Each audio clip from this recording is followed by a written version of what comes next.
Ladies and gentlemen, good day and welcome to Somany Ceramics Limited Q2 FY’25 earnings conference call hosted by SKP Securities Limited. As a reminder, all participant lines will be in the listen-only mode, and there will be an opportunity for you to ask questions after the presentation concludes. Should you need assistance during this conference call, please signal an operator by pressing star then 0 on your touchtone phone. Please note that this conference is being recorded. I now hand the conference over to Mr. Navin Agrawal, Head Institutional Equities at SKP Securities. Thank you, and over to you, sir. Good afternoon, ladies and gentlemen. On behalf of Somany Ceramics Limited and SKP Securities, it's my pleasure to welcome you to this financial results conference call. We have with us Mr. Abhishek Somany, MD and CEO, Mr. Srivastava Somany, Head Bathware, Mr. Sailesh Raj Kedawat, CFO, Mr. Kumar Sunit, Head Strategy and IR. We'll have the opening remarks from Mr. Somany followed by a Q&A session. Thank you, and over to you, Abhishek ji. Hi, thank you very much. I hope I'm audible. Thank you, ladies and gentlemen, for the earnings call for Q2 and H1. As you must have seen, it's been a very muted H1 and a muted quarter. It's been weak domestic demand, which got impacted largely by lower exports, which means that material was being dumped into India, and also incessant rains across the country between July, August and September. Exports, to be precise, declined by 15% in H1 and declined by 40% from its peak of 2023 of 2,000 crores. And even if I take the average of last year, which was 16,500 to 17,000 crore rupee per month average, it is down to 1,280 crore rupees in the month of August 24. Our sales, however, grew by 2.6% in Q2. The operating margin nevertheless remained the same as 8.5% in Q2, just like it was in Q1. There was price pressure due to softer demand, which resulted in slightly more discounting at the end of the quarter. However, the product mix improved greatly in Q2. Therefore, we were able to mitigate the higher discounting and maintained more or less the same average realization. The gross margin declined by 1.9% from 35.2% to 33.3%, basically on the back of capacity utilization. The capacity utilization was down on a Concall level by 4%, from 81% in Q1 to 77%. This is one of the lowest we have been working at for some time now. And if you look at YOY, it had gone down by 11%. Last year, same time, it was 88%, and now this time it is 77%. Similarly, in the bathware, capacity utilization was at 82%. However, the faucet was at 100% capacity utilization. The other highlights are that the gas price largely remained the same in Q2, and the bathware sales grew by 10%, which was better than the tiles growth of 2.6%. The product mix and the EBITDA at 8.5%, everything corresponding was lower in Q2. The tile segment, the ceramic went down by 2%, from 36 to 34. PVT went down from 30 to 28, again by 2%, and this was all in favor of GVT, which went up from 34 to 38%. This is what the tile mix was. As far as the bathware mix is concerned, the bathware was at 38 crore rupees for the bathware, the sanitary ware segment, and 32 crore rupees for the bath fitting segment, up 9% and 12%, a total of 10% growth. The brand spend remains at the same level of 2%, and the guidance is that it will remain at 2.5%. Working capital days were maintained, 13 days in H1 as compared to 8 days in March 24, so we were kind of okay as far as the working days are concerned. The debtor days, the inventory days and the creditor days, the debtor days stood at 45 days against 48 days in FY'24. Inventories were slightly up at 55 days compared to 49 days in FY'24, and the creditors were slightly lower at 76 than 79. So overall working capital days is 13 instead of 8. The total debt stood at 315 crores. 70% of that debt is in two names, which is Somany, which is a south plant, which expanded 15 months ago, 18 months ago, and the Max plant, which started 9 months ago. The total term loan is 200 crores, out of which we have a maturity of 40 crores this year. So the net would remain at 160 at the end of the year, and the working capital is at 115. So very much under control on the Concall level, and at the standalone level, we are a net debt-free company. The Max plant is running at a 36% capacity utilization as expected. We were expecting a 50% capacity utilization is lower than their expectation to 36 because of the muted demand in quarter 2. But this year end, we are looking at a much better capacity utilization going forward because we are doing 2 more launches in this quarter and next quarter. So that should augment the capacity utilization of the Max plant. So other than that, JV, which is still under losses, all the other JVs are performing better or at the same level as last year. We have made an investment of 3.7 crore rupees in the solar SPV, which should give us a benefit of 1.5 to 2 crores. This is now pending government approval, Haryana government approval. As you know, the election was around the corner. So with this permission should come through, and we should start getting these benefits very quickly. Otherwise, material costs and fuel costs largely remain under control. The guidance for next year for the H2 is that we should be able to do a double-digit growth, a high single-digit, low double-digit growth, which means that we should be able to conclude the year in the mid single digits between the 5 and 6%, 6.5% growth. The EBITDA margins, obviously, from the current levels will go up by 1.5% if we achieve that, with the caveat being that there is no surprises on the gas pricing, especially from a geopolitical point of view, and the branding remaining at 2.5%. So we should be able to improve the EBITDA by 1 to 1.5%, which is basically in line with last year's EBITDA, considering that the growth is not as how we expected. We are looking at a better H2 because all the festivities are over. October started at a decent note, so we're looking at a good Q3 and a decent H2. And next year again, we're looking at a better year with the real estate segment doing fairly well, and all the buildings would come under completion. And also, we are hoping that there would be a reversal in trend of the export, where the freight rates should go down from the highs. They've already started going down, which means that there will be the reversal in the export, and a lot of the material which is in India currently would start getting exported.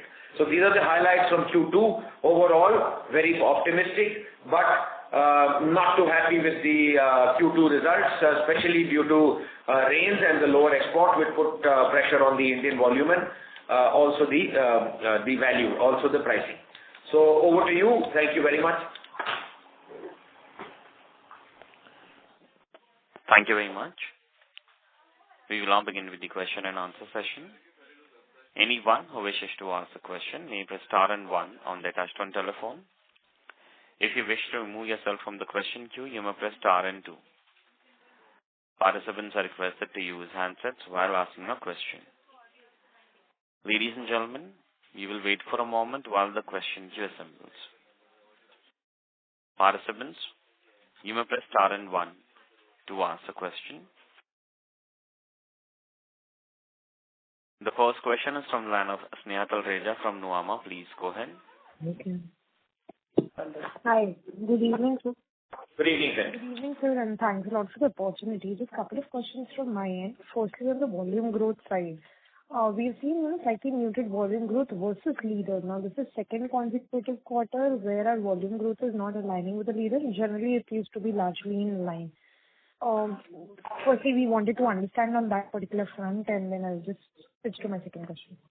Yeah, I think the volume growth, we have seen volume growth coming in certain companies, certain competition out of introducing a very low-end segment. So if I had to discount that particular low-end segment, I think we're in line for the larger part of the normal volume which we've got. So we've not launched any new brand or any new lower segments. It's been normal volume growth. That's one. And number two, there are a couple of states, specifically one south state, where there has been lower than expected volume as far as they are concerned. Thirdly, the 30-35 crore rupees, which was taken the previous year, which is still an effect this year in the first quarter, where last year we had a booster in the first quarter. So from that point of view, it's a percent and a half lower. But largely, it is basically on the non-introduction of the lower priced or lower brand from our side. We have been business as usual. In fact, we are trying to premiumize the brand rather than go down on introducing a low brand. Okay, understood. That is helpful. In fact, a related question that way, one of the reasons why you have maintained margins despite a lower operating level is because of your product mix. Could you quantify where does your product mix stand in Q2 this year versus last year Q2? So we've had a pressure of about 4 rupees a square meter in terms of discounting, in terms of average realization. All of that has got mitigated with the product mix. So the entire amount has got mitigated by the product mix. And I did mention on the call, GVT is now 38% versus 34%. Understood. And lastly, based on your current performance and what you're looking at, any revision in guidance, both for the volumes as well as margins? I missed you there, Sneha. Can you repeat, please? I was saying, based on the muted volume growth that we've seen in H1 and probably your outlook ahead, is there any revised guidance that you stand for FY'25, both in terms of volumes as well as margins? Yes, I think you missed my introductory comments. The guidance is that we should be able to manage a single digit, which is 5 to 6.5% volume growth, which means that we would be in the double digits, high single digits, low double digits as far as the H2 is concerned. And as far as margin is concerned, we should be able to maintain last year margin, which means that it will be up by 1.5% EBITDA from the current levels. This comes with the caveat that there should not be any other geopolitical issues which will spike the gas price. As of now, gas price looks under complete control. So if that doesn't happen, then that's the guidance. Understood, sir. Thanks a lot and for answering it and repeating, and all the very best, and wish you all a very happy Diwali. Thank you so much. Thank you. Thank you very much. Participants, you may press star and 1 to ask a question. Next question is from the line of Rohit from Samatva Investments. Please go ahead. Hi, sir. Thank you for the opportunity. So my first question is, could you highlight how is the demand been in South India for the overall tire industry? No, across the industry, across the country, the demand has been muted. In fact, South is probably slightly more affected because the base was higher. But otherwise, I think it's across the country where we've seen a muted demand. The rains has been completely across the country and covered the entire country. So, and also from Morbi perspective, which is the cluster which makes tires, a lot of that gets into South market because it's easy for them to transport by sea. From the Kandla port, it goes directly into Kerala market, directly into Tamil Nadu market. So from that point of view, South gets a lion's share of Morbi produce other than the West. So overall, the demand has been muted. Thank you, sir. That's it from my side. Thank you. Thank you very much. Participants, you may press star and 1 to ask the question. Next question is from the line of Vinamra Hirawat from JM Financial. Please go ahead. Hi, sir. Am I audible? Yes, absolutely. So I want to know the split, between metro, tier 1, tier 2, tier 3, and lower cities. And I want to know, like other consumer companies, is the slow growth more pronounced in the metro cities that you're in? So you were a little not so audible, but let me reiterate. You asked what is our sales mix between tier 1, tier 2, tier 3. And the second thing you asked was that is there a slower growth in metro versus the rest? Is that right? Yeah, that's right. Okay, thank you. So, our mix between tier 1, tier 2, tier 3, 75% of our retail sales, considering out of the total sales, approximately 75% we sell in retail, 25% we sell in project. So out of the retail sale, a large part of the retail sale, which is approximately 75 to 80% of the 75, we are selling in the tier 2, tier 3, tier 4 towns. And as far as the project sale is concerned, which is a balance 25, project is divided 50-50 or maybe slightly more towards the metro. So most metros, which is Bangalore, Delhi, Bombay, Chennai, most of these metros have become project markets. There's very little, bungalows and IHBs, which is individual houses coming. These are more project markets and also replacement market. So I hope I'm able to answer the first question. I'll reiterate, 75 to 80% of our retail sale comes from tier 2, tier 3, tier 4 towns. And approximately 50 to 40% of our rest of the sale comes from tier 2, tier 3 towns, and a balance amount comes from metros. Your second question, whether the metros have slowed down more or the tier 2, 3 towns have slowed down more, I think I don't have an exact BI because everything has slowed down. It's the tier 2, tier 3, tier 4 towns also which has slowed. And metros, I don't have too many surprises on the metros because metros, I mentioned, is a builder market, and as far as the buildings are concerned in the metros, I mentioned earlier in the call that we are an item which goes literally 3 months before delivery takes place for the consumer. That means in largely builder-centric market, we will only come into action in the metro in the next half of the year. So metros, I don't have too many surprises. It is what it is. I hope I'm able to answer your question, sir. Yeah. So I just had a question on the export scenario as well. Just firstly with the freight rates coming down, how much have the exports picked up by in the month of October? And, secondly, with regards to exports as well, is it that easy for exporters to dump in the domestic market? Because, unlike Somany, they don't have a distribution network. They aren't spending on branding. So why is it so easy for their tires to replace ours in retail sales? Okay, I'll clarify that. So export figures, the peak was 2,000. Last year was 16,700 average. 1670 crores per month average, which totaled about 20,500 crores of last year. August figures I have, the latest BI I have is of August. I don't have published data after that. August was 1,280. I believe this has improved to about 1,350 is what my information is from Morbi, but nothing beyond, which means that the export this year will be anywhere between 14 to 15,000 crores annualized compared to 20,000 crores last year.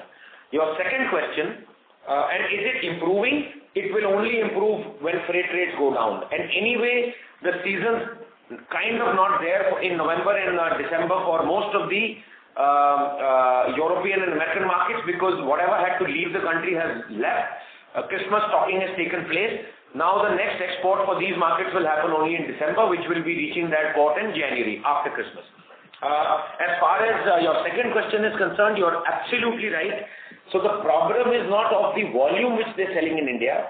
In fact, if you see the domestic industry, the domestic sales is a negative growth. The industry has grown negatively. And the problem is not of volume. These guys, because to run their cash flow, they are putting pressure on pricing.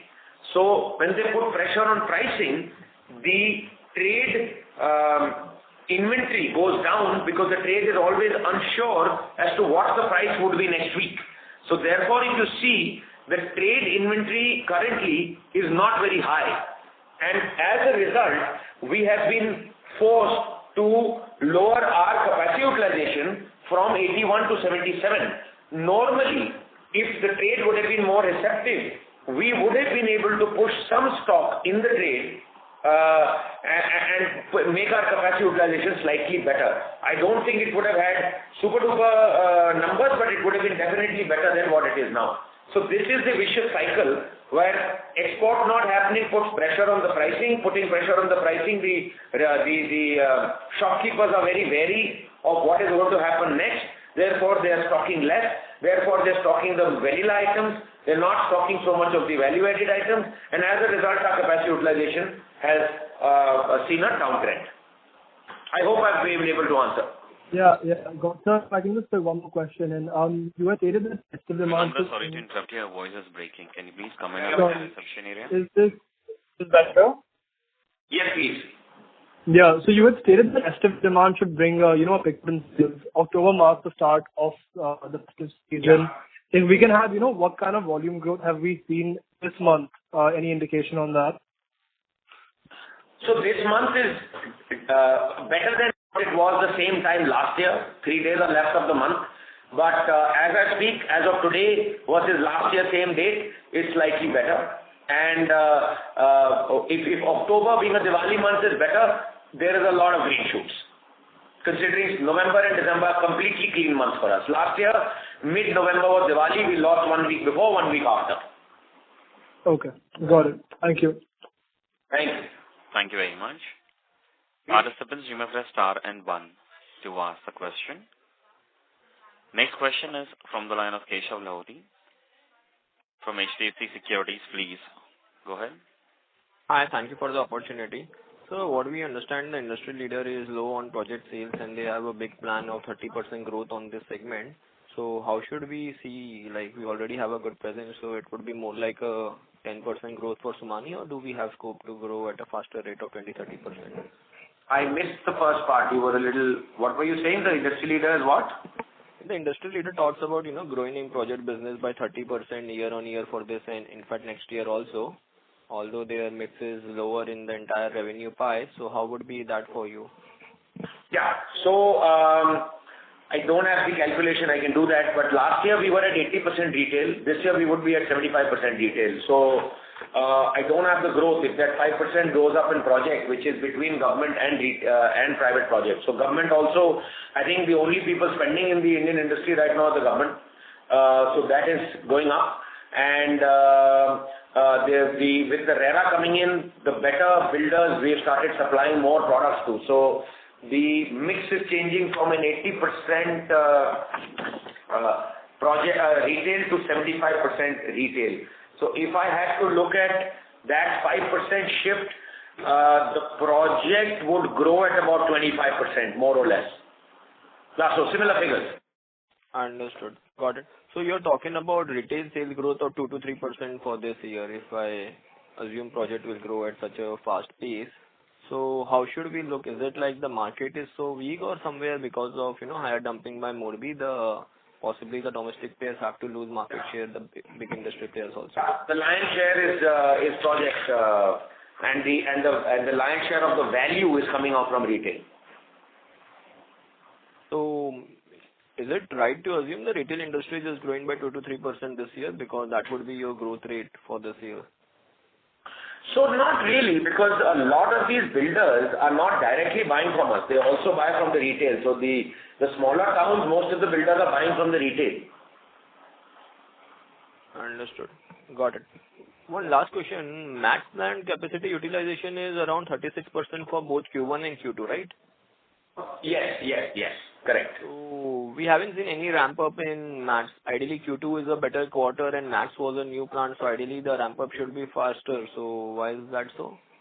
So exactly the point. I mentioned on my introductory comment that Max we were hoping that it would go to 50, but 2 reasons. A, most of the products of Max are for projects. Decent amount goes into projects, which because of rains have been affected. Secondly, because the price has been volatile and also the market has been down, the dealers have bought more of the slightly lower value added material than the Max material, and therefore we are about 12-13% lower than what we had expected for Q2. So very rightly said.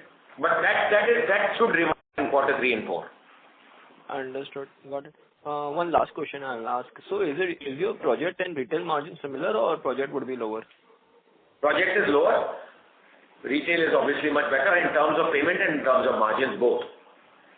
Okay. So as your mix is changing more towards projects, so ideally your margin will take a hit because of this. So what would that difference be? No, the delta is only by 4-5% is changing. So out of that 4-5%, see, government, so let us say 20% was my project and 10 was, actually it was 7 or 8% was the private project and government was 12%. So the lowest margins are from government. That is not changing very much. That it will go from 12 to maybe 13-14%. And the projects of the private project will move from 7-8% to about 10%, totaling 25%. That business has slightly better margins than the government. So the government part is the delta is only 2%. We increase. And the private part anyway is slightly better realization.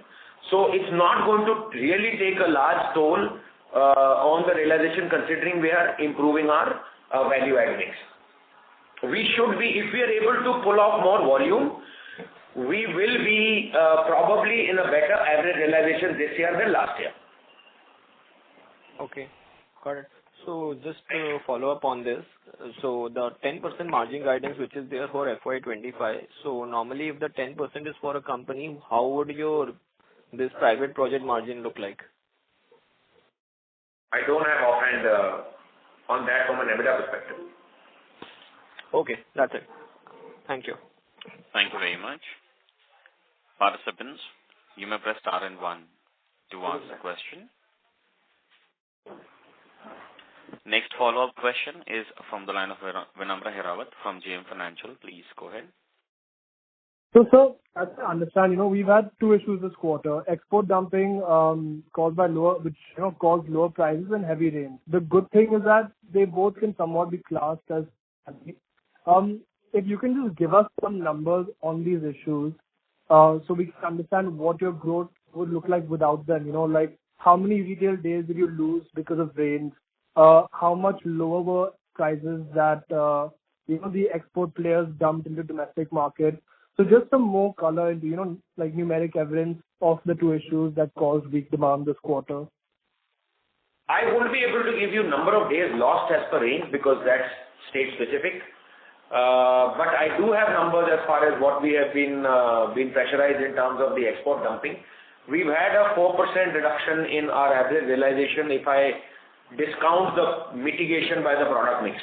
So if there is a 4 rupee decline in our average realization, apple to apple, that has been mitigated because we've been able to push slightly better product mix. So large part of it has got mitigated.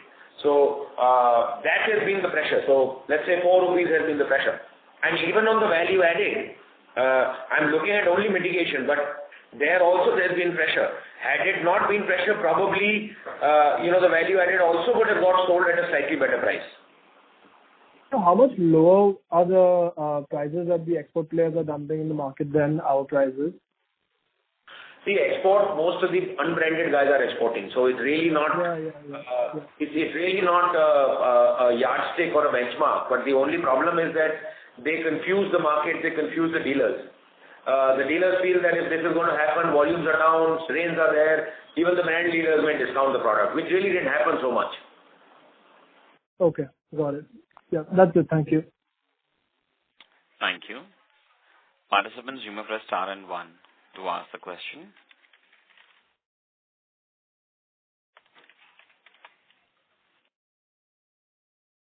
A reminder to all the participants, you may press star and 1 to ask the question.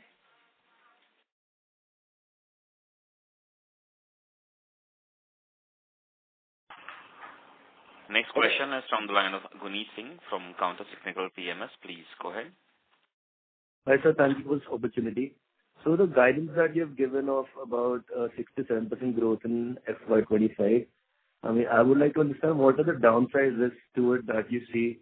Is it a conservative guidance or is it optimistic from the management's point of view when you give such a guidance? I would think that a higher single digit is a fair guidance. Looking at a high single digit would be a good guidance. I wouldn't say it would be a stretch guidance by any stroke of imagination. I would say that would a good guidance, and a higher single digit would be a fair guidance. So that's why I mentioned anywhere between 5 and 6.5%, considering that we are at approximately 0.6-0.7% growth currently in the H1. So, sir, what are the downside risks to this guidance? I mean, like you mentioned that monsoon as well as... Yeah, so the downside risk is, let us say, it is lower than expected, hypothetically. We're a net debt-free company. Our balance sheet is strong, our cash flows are strong. Raw material prices are completely under check, namely gas and also other raw material prices. So the downside risk is that, we won't be able to increase our EBITDA from the 1 to 1.5%. It would probably be at the same EBITDA level. That's the downside risk. Fortunately, we're not a debt company. It's a net debt company. Even on the Concall level, we don't have a large debt. So that's the only really downside risk. I don't see any other downside risk. No other investments are taking place. All the investments have taken place. We've put in about 500 crores in the last 35 months to put in with completely good balance sheet. We are keeping our eye on our receivables. We're not extending or stretching on our receivables. So I don't really see any downside risk, considering that there is no capital expenditure. Raw material prices are stable, and it is what it is. That's why, beyond the point, if the industry goes that way, like every other building material industry, all I can assure you is that we will not be behind any other building material industry or behind competition. All right, sir. Got it. Thank you very much. Thank you. Thank you. A reminder to all the participants, you may press star and 1 to ask a question.